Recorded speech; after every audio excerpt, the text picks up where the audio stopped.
Welcome back to This Week in Hockey East. As always, our guest is brought to you by Boston Harbor Hotel. You can still plan your fall getaway. Still a few days left at bostonharborhotel.com and experience Boston's best waterfront views. Jules Constantinople of the Northeastern Huskies is nice enough to join us here on this Thanksgiving week. Jules, thanks so much for spending a minute with us. You guys have gotten off to such a good start in Hockey East play, 9-0, best start in program history. What has been the key so far to you guys playing so well in the conference? Yeah, first off, thank you for having me. I think our depth. I think we come to the rink. It's crazy that this is the best program start. I think we come to the rink every day. We want to work hard. I think it's the culture we set. I think it's everyone comes in, buys in, and everyone just wants to be here. So You always have seemed to be pretty comfortable jumping up into the offense as a defenseman, and it's led to some good offensive stats for you already this season. Do you think your offensive ability helps set you apart from other defenders in the league? yeah, I definitely think it definitely sets me apart. I think I am someone that does play D first, but I do love to jump in and take my offensiveness to the net. I do think it does set me apart.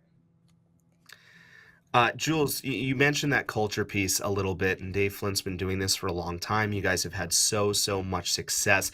What are the things that we don't get to see that you guys get to see every day that allows you guys to have such a good culture as a group?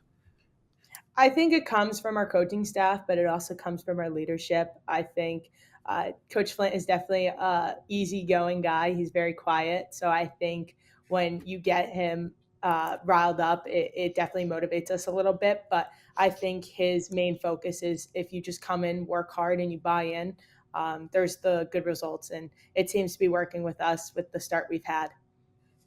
And we've seen women's hockey continue to grow a bigger fan base and have bigger stages over the last few years. And you were part of the last two Beanpots held at TD Garden.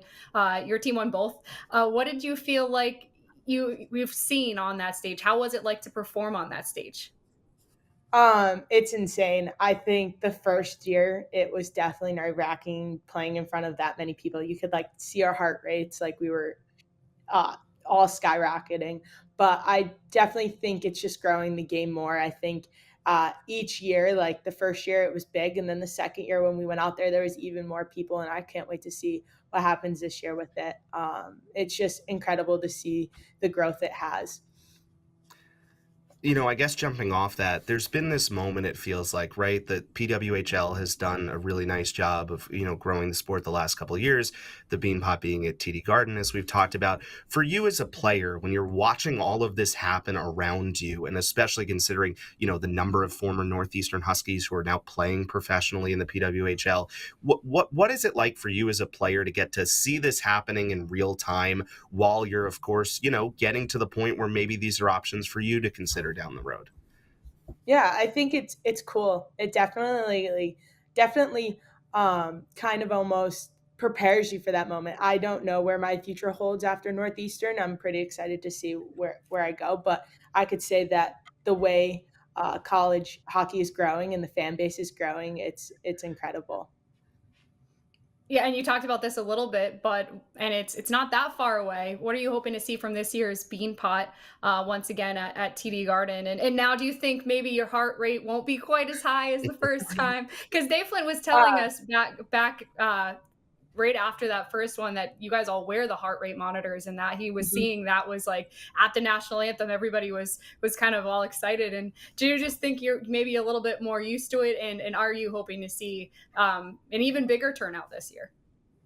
Yeah, it's crazy. He is right. We wore the heart rates, and I'm someone that doesn't get in the red that much, and I was in the red all of the national anthem. So I definitely hope for a bigger turnout, and I'm super excited to see it. Yeah.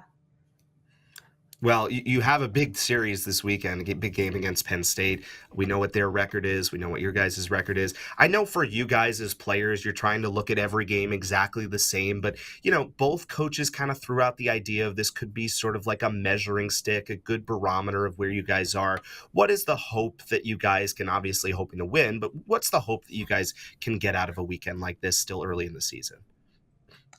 Um, confidence in a way. I think we keep building confidence each game, but this is again a top 10 matchup. Mhm. And it's Penn State. I'm super excited. I've had this game marked. I think they are a very physical, disciplined team. And I think with us with this series, I think if we stay tuned to our details and we stay tuned to our systems, we come out with a lot of energy and we create chances and we capitalize on those chances, we'll set a really good pace going into the series. I got some fun questions for you now. All right. I was told that you give the score reports on the bus rides and that they're a hit. Tell us what that is.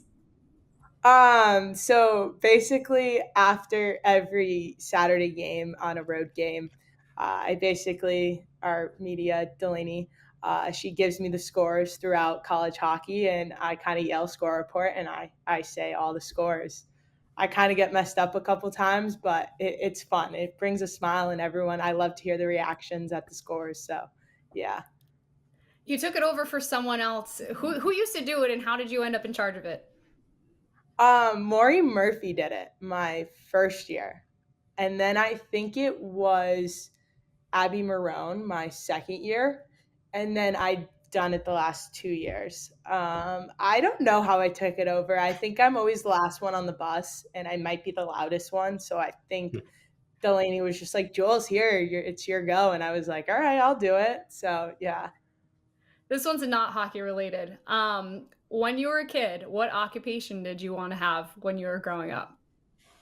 Um, this one's crazy. I love animals and I've always said I wanted to like be a vet or like be or I went like around like way off from it and I said a teacher because I like kids, but yeah, I don't know at this age now what my occupation is, but yeah. And then one last one. You got a fun fact about yourself? Do you have any hidden talents? Any weird pregame rituals that you can share with us? Um I don't have any hidden talents, I don't think. I think I can sing, I can't sing. Think I can dance, I can't dance. Some pregame, we play sewer before every game and I think I'm pretty good at sewer, but I think my teammates would say otherwise. So, yeah. All right, and I guess one final one. What are your Thanksgiving plans for this weekend? I will be going to my roommate and teammates Lily B's house, Lily Brazis. I'm super excited to spend the holidays with her and her family. All right, well, thank you so much, Jules Constantinople, for joining us this week. And when we come back, we'll get more into that matchup between Northeastern and Penn State coming up next on Nesson.